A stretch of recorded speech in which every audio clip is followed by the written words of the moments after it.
Hello, thank you for joining me. It's Thursday the 15th of June and I am going to use my oracle cards today, and also at the end of that message pick an angel card.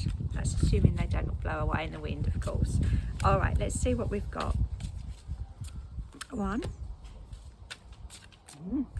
2, okay. Right, two very different pictures here. We've got destiny and impasse. Oh, okay. I love this card, first of all, in the fact that we all feel like we have a destiny, don't we? We all know on some level that we've got a path. We wonder why we're here. We wonder, you know, where we're going. And you can instinctively feel when something is your destiny, or when you're destined to do something. If you meet somebody and you feel there's a soul connection, if you suddenly have something enter your life, you know, even things like the tarot or the crystals, or, you know, some sort of holistic way of life, and you think, yeah, this was my destiny. So we all have that. And this, I feel, is the part of our ego that then blocks it.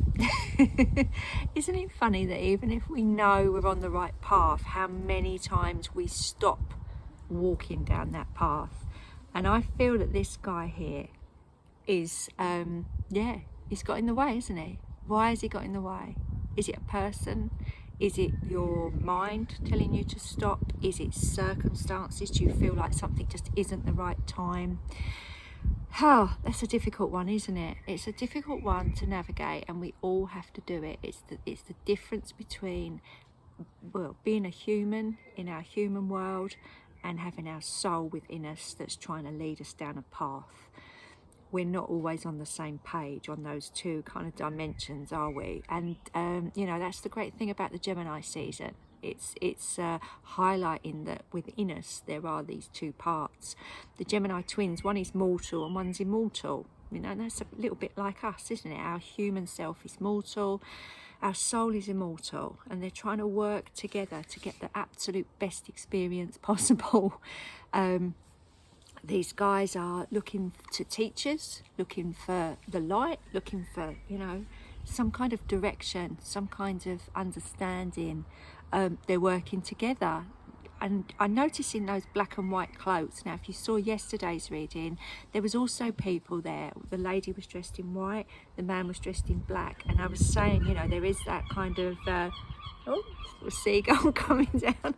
There is that kind of part of us that's the mind holding us back, and that lovely pure thought that we do have, which is sort of, you know, the white cloak, if you like. Or this can be two people that, even though they're destined to be together, might suddenly feel like they're on different paths, and that can be really difficult, can't it? If you feel like you're leaving people behind, that can be the block of, oh, I don't know if I actually do want to go. It muddies the water, and I feel that the brownness of this person's clothing, it does, you know, make, I feel like stuck in the mud, you know, what's making you stuck, what's muddying you, the water, or the thought processes in your mind. I'm loving that we've got the full moon there. I think that's the full moon, yeah. I'm loving that he's up there. Now we've got a new moon coming up at the weekend.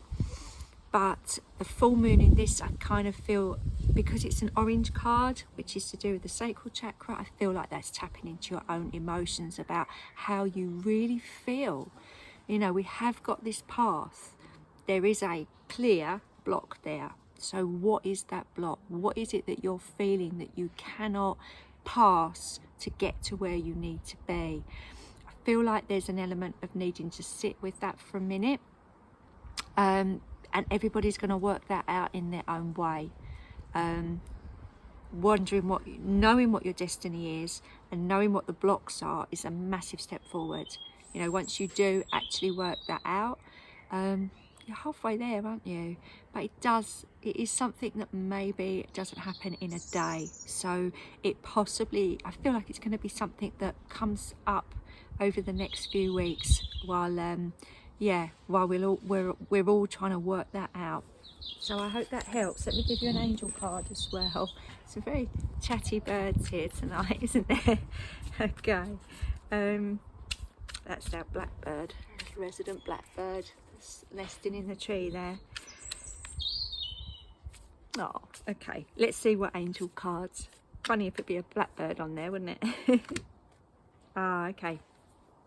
Right. This is Caressa. You are at the end of a cycle in your life. Call upon your angels to comfort you and to guide you to the next step. Happiness awaits you. So getting back to our other two little cards there, you know, when we do know that there's an ending and a beginning, we do kind of call on our guides and angels and maybe our teachers in some way to help us through. So if that really does resonate with you, I suppose don't be afraid to ask for help and guidance, even if it's just in your prayers and dreams at night. I'm sure the way forward will open up and become very obvious to you soon. All right, so don't stress too much.